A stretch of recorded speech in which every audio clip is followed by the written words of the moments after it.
All right. Whew. That was hard. It's a little hard to watch. um, so yeah, I'll bring up Robbie Small to the stage.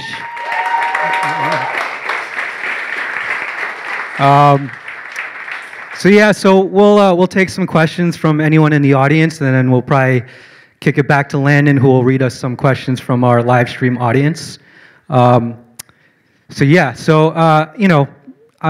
guess I'll kick it off. I kind of, from making the film, I think, me and Robbie wanted to turn something that was really tragic into something positive, and to share our experience to hopefully, prevent anyone else from suffering an injury like that. So eventually we started to think about, technology and innovation and the responsibility of that. Not just with like electric skateboards, but also like electric vehicles.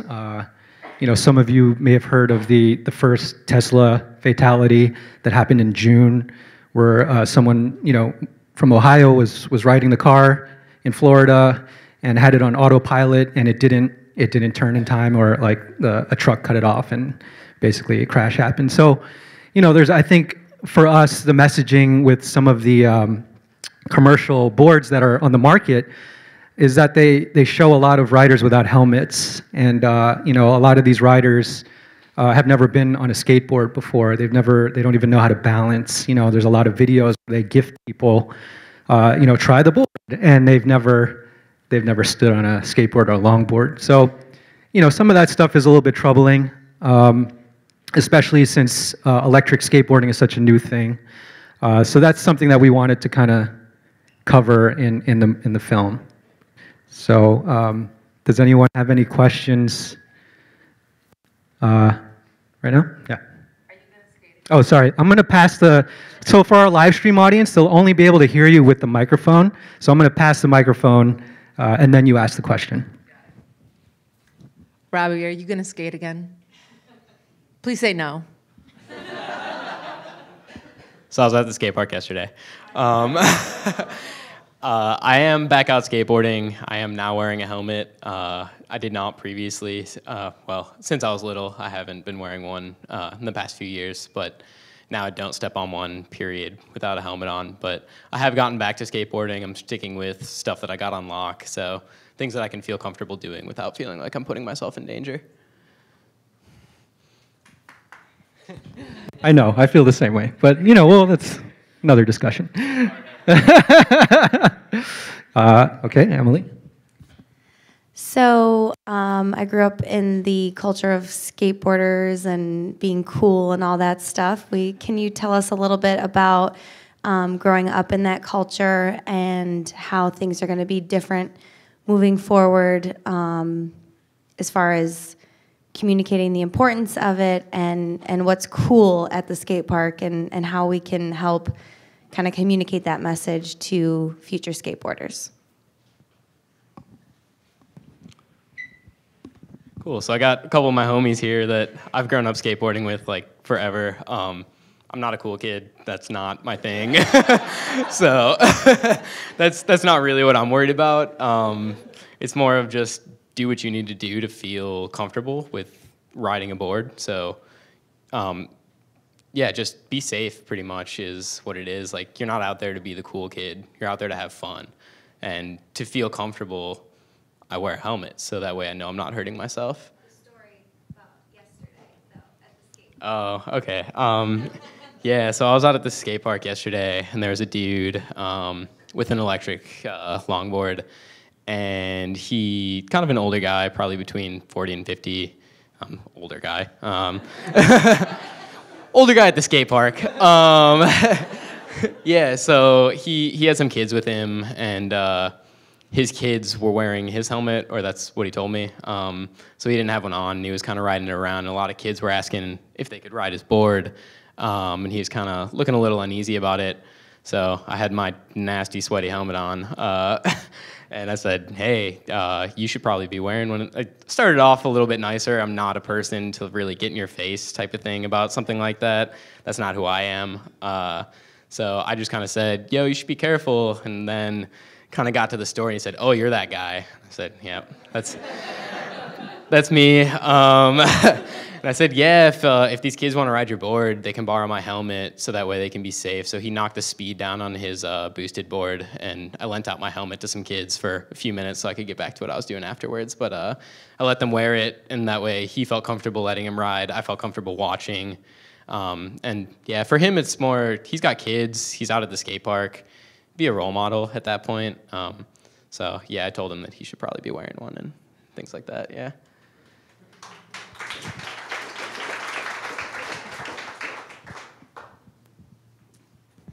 So, Ravi, I have a couple of my former brain-injured clients that I used to work with that are listening live stream. What advice do you have for them overcoming something and living with it, like on a daily basis?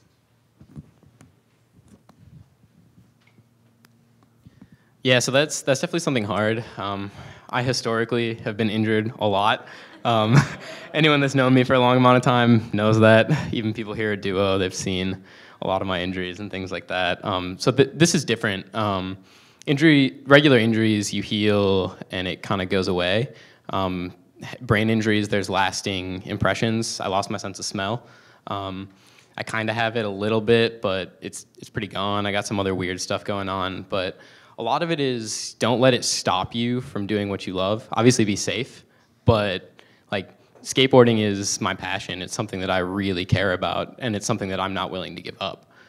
So things like that, it's just don't lose sight of the things that you really care about. Keep doing them. And yes, be cautious, because you've hurt your head. It's something that if you do it again, it's going to be a lot worse. I've gotten that talking from my parents, obviously. My mom rolling her eyes over here, and my doctors and things like that. I'm not one to listen to doctors normally, sorry. But this is the time that, like, I'm gonna listen. Anything they tell me, I'm gonna listen to that. So really, like, trust in your doctors and trust in yourself. So once you feel comfortable to get back to it, keep it in the back of your mind, but don't let it sit in front of your mind. So don't be scared. Like if I'm scared every time I step on a skateboard, I'm gonna hurt myself. So you can't be thinking of that too much. You wanna keep it in the back of your head and be safe, but you don't wanna be like, oh man, that thing hurt me. I'm gonna give up on what I love. So you really just don't wanna do that. So it's just keep it in the back of your mind and think about it frequently, but don't let it stop you from what you really care about. Any other questions?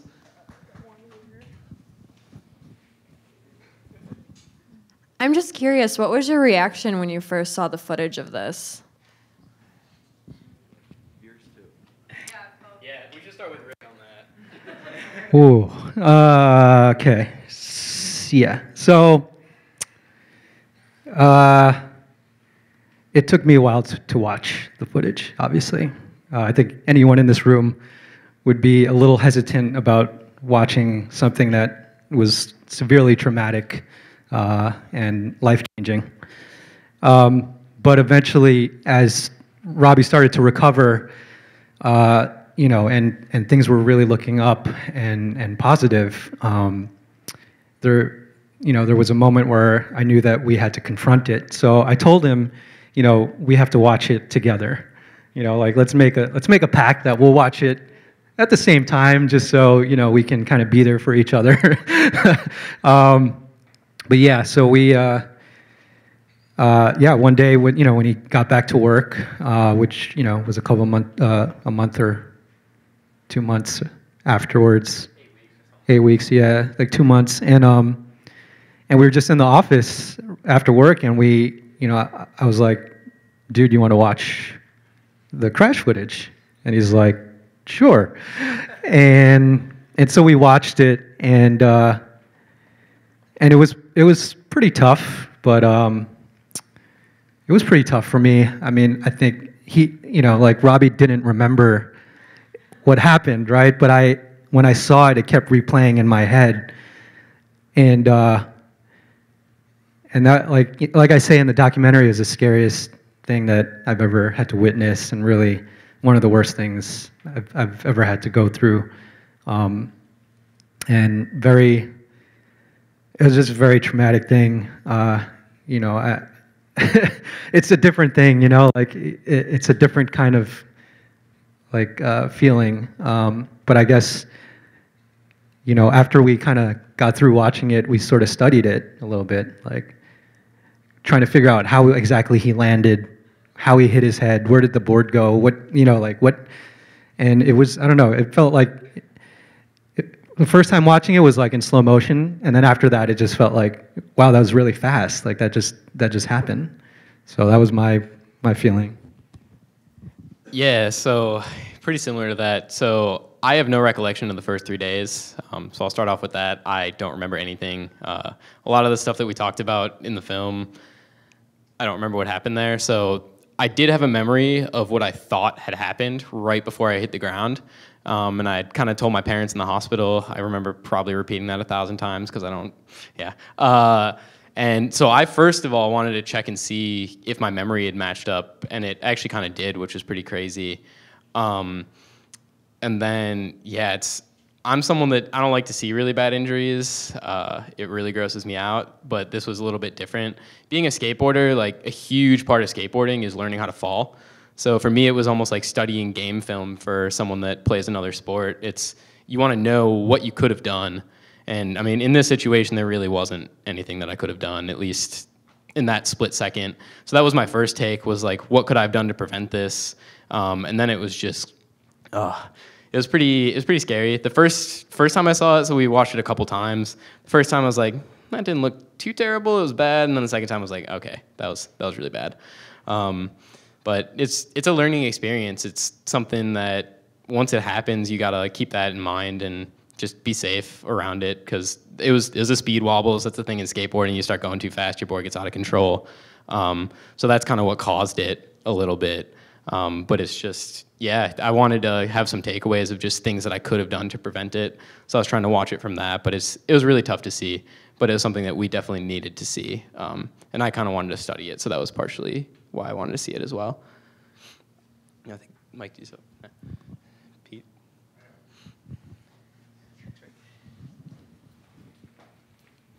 It's not really a question, more of a suggestion. Video games are cool too, Robbie.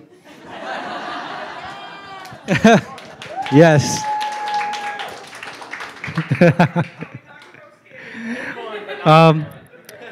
Let's take a question from YouTube. Is there anyone? Landon, do you see anything interesting in there? Yeah. One thing that kind of came out was also since you're so reliant on your boards that you build, how have you had any electric failures like brakes or remote control failures with any of your boards? That's a good question. I talk about in the film where I mention, like, I built this thing that hurt Robbie. How do you come to terms with that, right? And the thing is, I think we put a lot of miles on the boards that we build, so that there isn't any kind of crazy failures, and taking it up to high speeds and riding it in all conditions. And we've never really had any critical failures, knock on wood. Literally knock on wood. There you go. We haven't had any issues like that. When we're riding, we're pretty good about going really slow and kind of understanding the course or the, whatever lot that we're riding in. We go through it a couple of times. We also, nowadays, we wear like Bluetooth intercoms in our helmets, so we're able to kind of communicate to each other if there's a car coming and things like that. So so like we've never really had any kind of critical failure with electronics. With that said, that may have given us too much confidence when we were in the track at Pioneer. Again, it was not a real ride, and it was like, even when he fell, I thought it was just something like he'd just get right back up. And so, for anyone who's building a board and is worried about that, I think having a checklist of certain things, making sure that the remote works, the battery works, everything is, take it a couple laps around, at slow speeds until you're confident with that everything is, working properly. Always tune your board. Always make sure the batteries are charged up. All the connections are soldered correctly, and Yeah, and I think and also just looking out for each other. And that was a big takeaway for me. It was like, electric skateboarding is inherently risky by nature. And so like, how do you lower the risk ladder? What are the things that you can do? Helmets is just that one piece of it, but there's other things to that. So, so that's hopefully the takeaway from the film. Yeah. Yeah.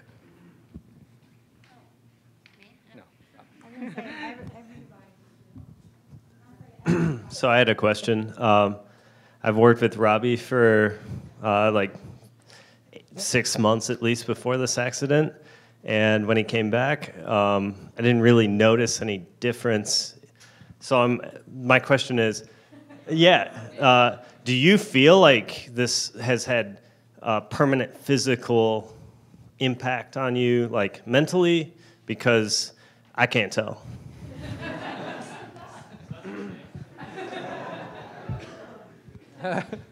Before you start, I would say Robbie is the master of downplaying anything that bothers him. Yeah, so that's actually something I've been wondering, so thank you for giving me the answer to that. I don't know, that's something that is in the back of my mind. Like, I know that injuries like this do mess with your personality. So I don't know. It's definitely in my head a lot. I've had bad injuries before, so it's similar to that. This takes the cake. Beats out broken back, but yeah. So it definitely is. Like when I'm out at the skate park now, as I just said, you shouldn't be scared. I definitely have that. It's less in the back of my mind, more in the front right now. So part of it is trying to make sure that I keep that a little bit suppressed so that I don't danger myself any worse. But there are some physical weirdness going on with my body still that I'm not quite sure what's wrong. So that's pretty scary, and it's not scary, but it's something that's in my mind frequently, and it's something that I want to get like solved. So there's things like that. I think it's definitely had a bit of an impact on me. It's something that I think about. Like any type of near-death experience is going to do that to you. So it makes you cherish things a lot more for sure. And yeah, safety. Like this is bad, but I wasn't a helmet wearer for a while, and now I am. So it's definitely like there in my mind, and I think about it every time I step on a board. It did mess with my balance a little bit. Like it's hard to kind of get back into things. I'll be riding and fall, or not fall, but like my board will slip out, and it's like, what the heck? That shouldn't happen. So there's some weird stuff like that. Sorry, I haven't told you guys that.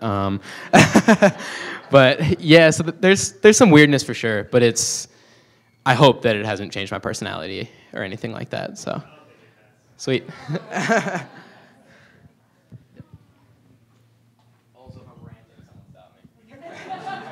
So you guys made a great film that really, addresses the risk of electric skateboarding outwardly. But then you said this was like the most traumatic experience of your life, and then you said, I'm gonna make a movie about it, right? So how has making a movie about such a situation help you personally to kind of cope with it or go through it, or has it helped, or has it been a little harder to cope with it because of going through it and reliving it?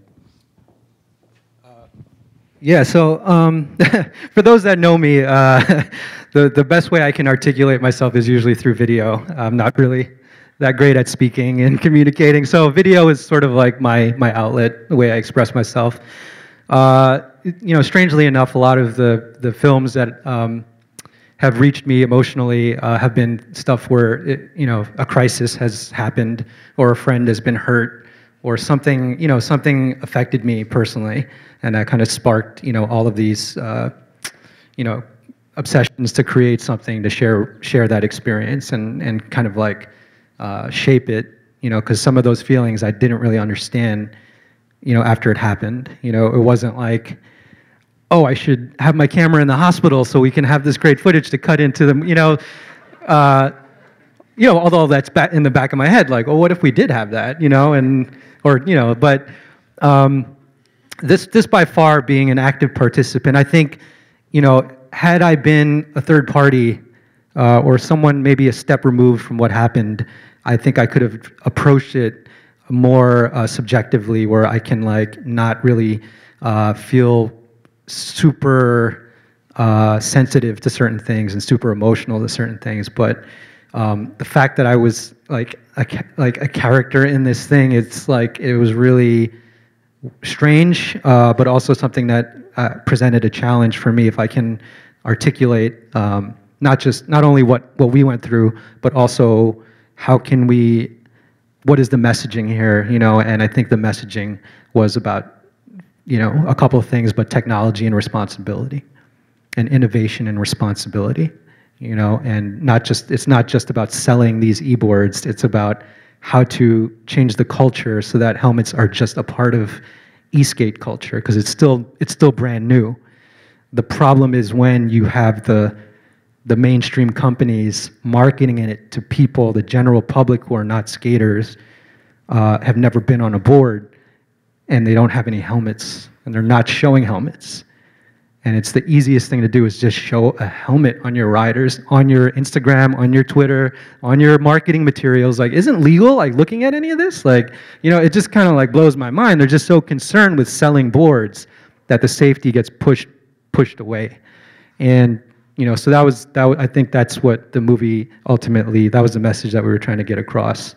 You know, at the same time, not demonizing, you know, electric skateboarding, because, you know, it is sort of a weird thing and really not accepted. And it kind of looks kind of, you know, it's inherently kind of geeky and weird. But like, I mean, it is, you know. But I think what we're trying to do is actually make it, you know, we're still trying to figure out what it is, right? And I think, you know, a lot of the, you know, the friends on eSkate Builders and on the forums, like all these guys who are building amazing machines are all over the world.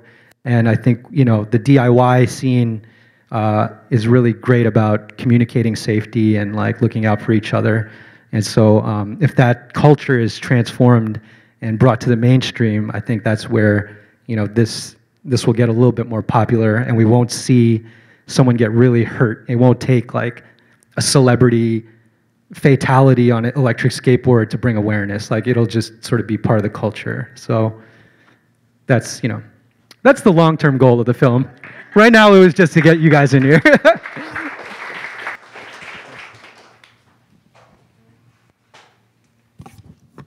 So, seeing this film and talking to both Rick and Robbie like beforehand, you know, I knew how serious it was by Rick talking to me about it and stressing how like concerned, because he told me like Robbie got in a big accident, and I'm thinking like, oh man, like what did he hurt?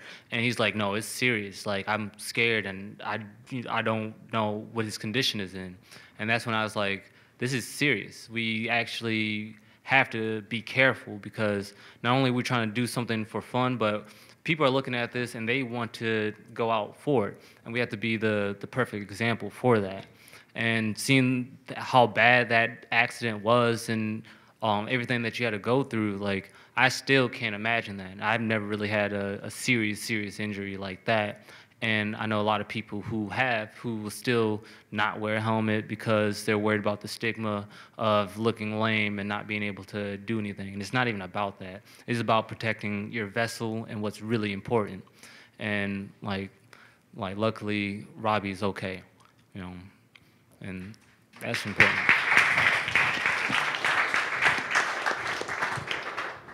Anyone else? Oh, Jeff. So when I first heard the news, I was at home in Chicago. I don't even remember if it was HipChat or Slack at the time. But what impressed me the most was the compassion and the concern. And everybody was basically saying, what can I do? When can I visit? And that type of thing. And it just made me feel real proud to be part of Duo, in a company that really cares about its people. And I know if anything like this happens to any of the rest of us, you're in a great company who's going to care about you.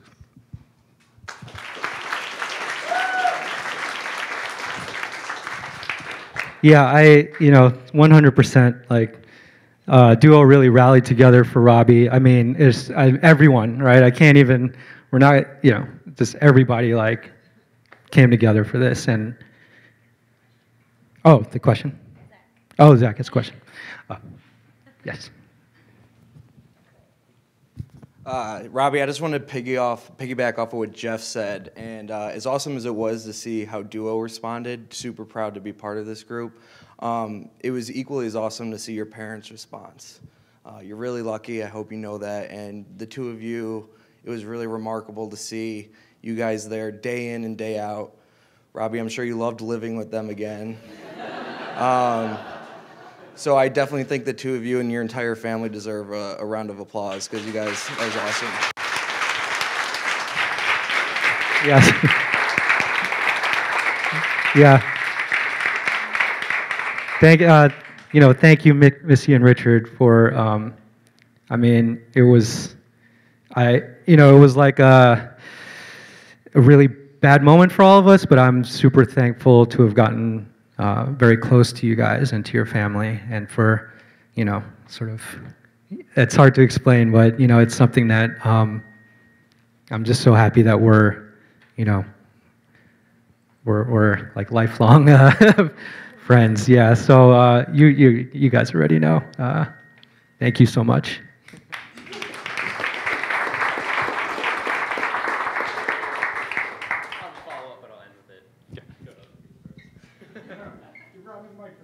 Sure.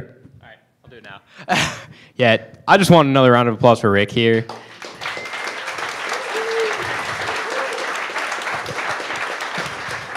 So as much as he doesn't want to admit it, he literally saved my life. So had he not been there... Sorry to embarrass you, Rick, but...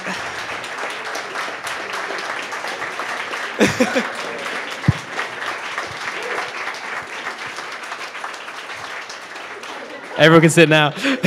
I just wanted to say that. I had to embarrass Rick. And also thank you to everyone else that helped out. It's amazing. Like, even my grandma said it when I went to visit, that like no other company is going to do something like that. So it was insane. I read through some of the chats and just how the messaging happened, how my parents found out, the chain of events and just all that. It just really makes me feel like people care, and that was just awesome. And yeah. I don't think I've ever talked to one of these before. So I'm on the board for the Ann Arbor Skate Park, and I also lead the all-girls skate and the street team. So this film is insane, and I appreciate you guys because I think it's really important. I'm the mother of a skateboarder. I also skate. Awesome, you guys. It's really good, and I'm glad you're okay too. So.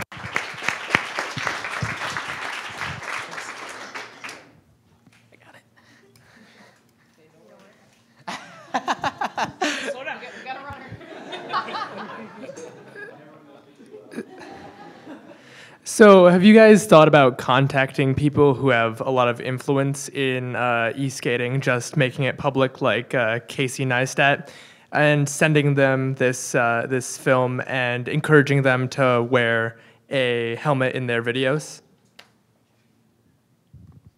I think that's a good one for you. That's a great question.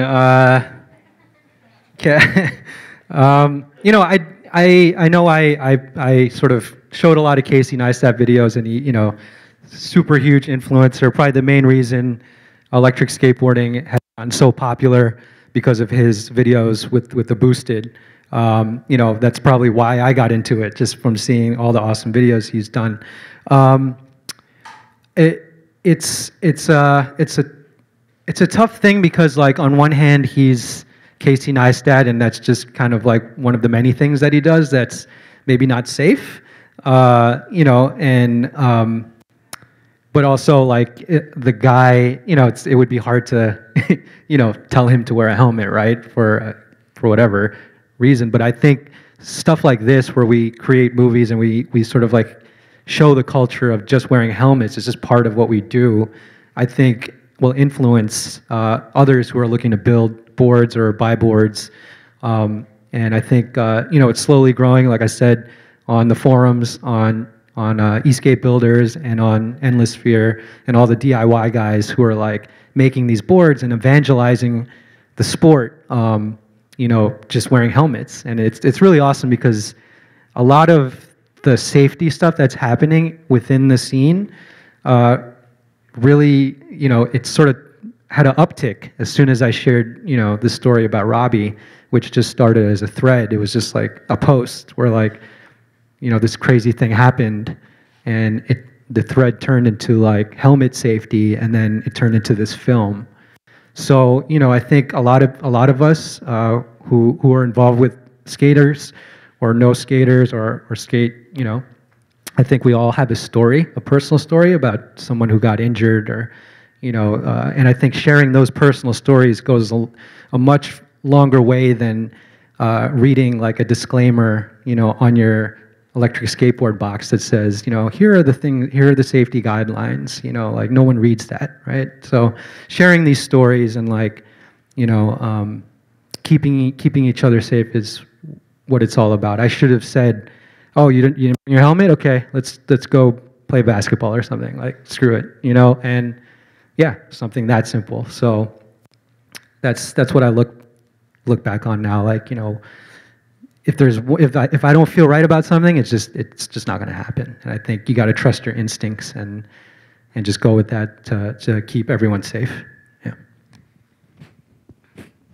Anyone else? Landon, do you have one on the YouTube? And Yeah. So one question that came in through the live stream is, how do I get my friends to not judge me about wearing a helmet? How do I convince them how important helmets are?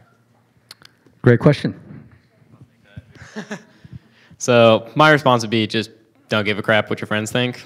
I mean, you're out there to have fun. You're not out there to impress your friends. Like, when I go to the skate park, I'm there to ride. I'm not there for people to be like, man, that kid kills it. I don't. So it's just, I mean, let your friends give you crap and just look at them and don't let it bother you. Just say, whatever. I don't give a crap what you have to say about that. I mean, that might not be the best reaction, but that's kind of how I would think about it. And like, tell your friends, yo, I don't want to crack my head open, so I'm going to put this helmet on to be safe. Make your own decision. If you want to give me crap, you don't have to wear it, but I'm going to wear one because I want to protect myself. And no one should give you crap for that. That's ridiculous. I don't know if Rick has another, probably a different response. Yeah, I think, I mean, what's cool about Robbie is that, he now has a lifetime pass to tell anyone wear a helmet. Like, he can, you can do that now, so yeah, it's about, it's just about sharing stories like this, if your friends are like, oh, why are you, how am I going to get hurt? You just share the video. Yeah, well,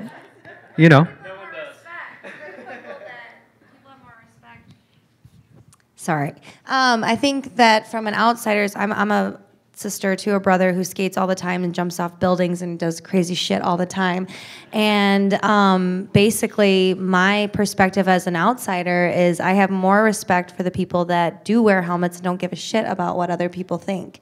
So I think you need to keep that in mind.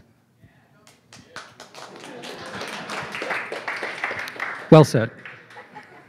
Anyone else have any questions? Well, okay, Brandon.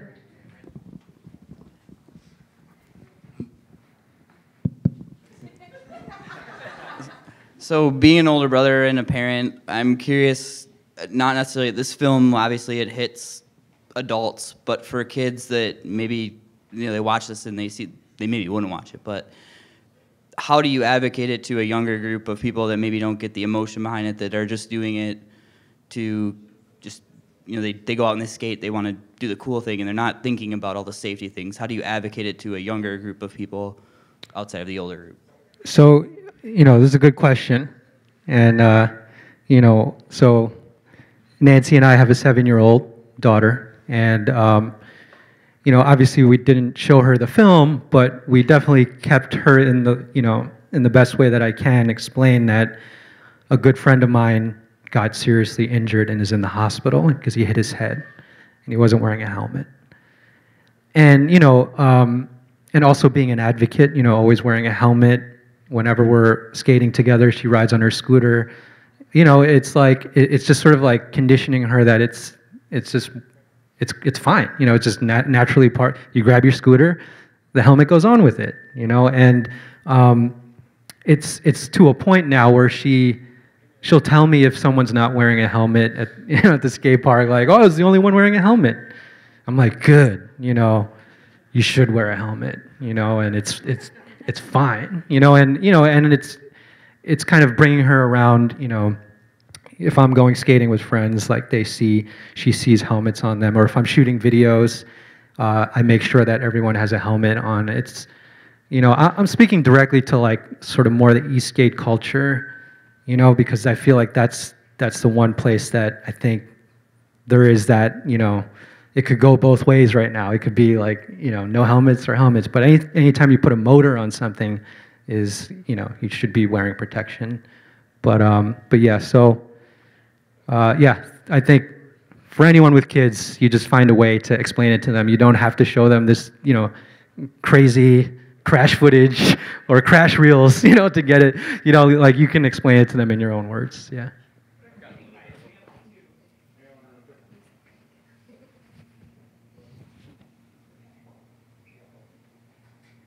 Can you make a movie about motorcycles too? I don't ride a motorcycle, so. Well, Luke, what? Luke, I don't want you to crash for me. He does wear a helmet. Yeah. Let's not shame the the motorcyclists.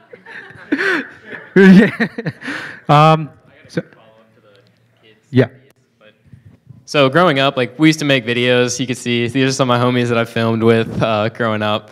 And at that point in my life, it was like, yeah, I want to look cool. I want to land some awesome tricks. And I cared a lot more about my image at that time. Sadly, that's when I was not wearing a helmet most of the time. But now, like, I mean, you can see what I'm wearing when I'm riding a board. My pants are ripped. When you're skateboarding, you're not there to impress other people. You're there to push yourself and improve. And the more comfortable you feel, the more you can push yourself. So that's kind of my takeaway too, and it's not about being cool. Like I wear the crappiest clothes I possibly have when I go to the skate park. It's not. I'm not trying to impress anyone.